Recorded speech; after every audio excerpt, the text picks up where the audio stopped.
I would like to clarify one thing. I'm not actually speaking to oppose membership in the single market. I'm speaking on the motion, which is that the government or parliament should prioritize Britain's membership in the single market. And there's a very important distinction there. And I agreed with much of what my opponent said. A lot of it was very stirring. A lot of it was true. Much of it, though, was completely irrelevant to the question of whether Britain should prioritize membership of the single market. And here's why Britain shouldn't. Membership in the single market is a good. It is a public good. It is a valuable asset to the United Kingdom right now. I'm not disputing that. But everything comes at a cost.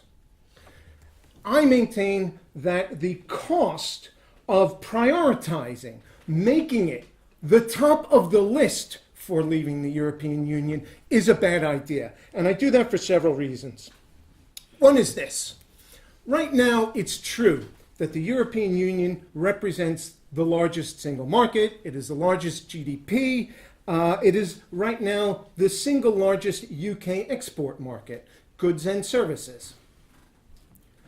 It's not the majority, though. And you know, it used to be. It used to represent more than half. 15, 20 years ago, it was more than half of the export market of the United Kingdom. Even though it's gotten bigger, the percentage of UK exports and goods and services has gotten smaller and is down now to 44%. Now, that's a big market. As I said, it is the single biggest export market, but it's getting smaller all the time. What should be a priority is all the other markets in the world that are growing all the time. What is the cost of being in the single market? Well, that will be determined by our partners when we go into negotiation. And to prioritize single market membership is to shackle Britain to the idea that European Union markets are the way of the future. And I would say they are not. A floor contributor in the last section said that he cast doubt on whether the European Union would even exist in 10 years' time. Now, whilst I think the European Union will probably exist in 10 years' time, I am a lot less sure of that today than I was 5 years ago. Because there is not only the Brexit majority vote in the United Kingdom, but there is a rise of Euroscepticism on the continent. So we sometimes here in London tend to look at this as if it is entirely a British matter, that only Britain gets fed up with the European Union. That's not true.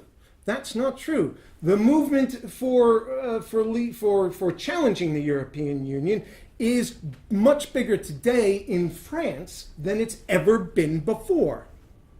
There is a good, and if you know, never say never. You say, Le Pen, who's going to elect Le Pen? Who's going to vote Brexit? Who's going to vote Trump? Never say never. Everything is a leap in the dark because the future has no facts. The future has only estimates. I think the European Union will probably be here in 10 years' time, but it might not. And as I say, I feel less sure of that than I do now. The European Union, yes, Brexit may be its biggest problem right now, but it is a long way from being the only problem. The European Union has, Brexit will do nothing to change the European debt crisis, the severe unemployment in the European Union countries around the Mediterranean, and the question of who's coming into the European Union. Right? Europe has a lot of problems, and they are going to determine the terms. They have to negotiate with Britain the terms on which Britain then trades. So single market, it's a good thing, but is it a priority? No.